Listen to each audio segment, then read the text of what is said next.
DJ Uiagalelei, former Clemson quarterback, is transferring to Oregon State according to Pete Thamel. This is a huge pickup for Jonathan Smith and the Beavers football program. Look, regardless of how you may feel about DJ Uiagalelei, this is going to be an upgrade at the quarterback position for Oregon State in 2023. This program won 10 games this season despite having average to below average quarterback play this year. They only lost by 3 points to USC despite their quarterback in that game throwing 4 interceptions. DJ Uiagalelei is going to provide the Beavers with better quarterback play in 2023. And to be honest with you, he didn't play that bad this year for Clemson. Yes, he had 3 bad games against Notre Dame, South Carolina. He got benched in the ACC championship game against UNC. But let's talk about the good games that he had against Wake Forest, NC State, and FSU. Like, DJ Uiagalelei isn't just completely garbage. The dude had some really good games and some really bad ones. He's a streaky player that has a lot of upside. And I think him transferring to Oregon State is going to do him justice, because maybe a change of scenery is what DJ Uiagalelei needs. You remember what the narrative was about Bo Nix when he entered the transfer portal coming out of Auburn after that 2021 season? That was his best season.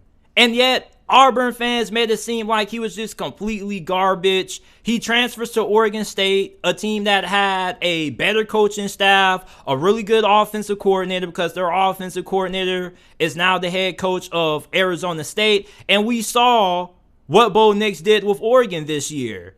Think about Michael Penix. Michael Penix transferred from Indiana, and now he's with Kalen DeBoer at Washington, his former OC. And look what he did this year. So we've seen quarterbacks who have transferred to the Pac-12 come in and rejuvenate their careers. DJ Uiagalelei has a really good arm, has a good amount of athleticism that he can do some really big damage on the ground for you. And plus, you pair him up with Damian Martinez, who is one of the best freshman running backs in college football, probably the second best freshman running back from this past season behind Quinshon Judkins. You place him in the backfield and you try to run some read options with him and Damian Martinez. Yeah, good luck to opposing Pac-12 defenses trying to stop that. Plus, Oregon State had a really good offensive line and a really good defense this year. This is a program that is trending upwards. And for Jonathan Smith, you had to ask yourself, after you got done clobbering Florida in the Jimmy Kimmel Bowl, what do we have to do next to take that big step into becoming legitimate contenders in the Pac-12 conference with teams such as Washington, Utah, USC, and Oregon? Well, addressing the quarterback position was the first step in trying to end up competing next season for this conference. DJ Uiagalelei isn't as bad as what a lot of Clemson fans try to make him out to be. The offensive line was inconsistent. The play calling wasn't the greatest in certain situations.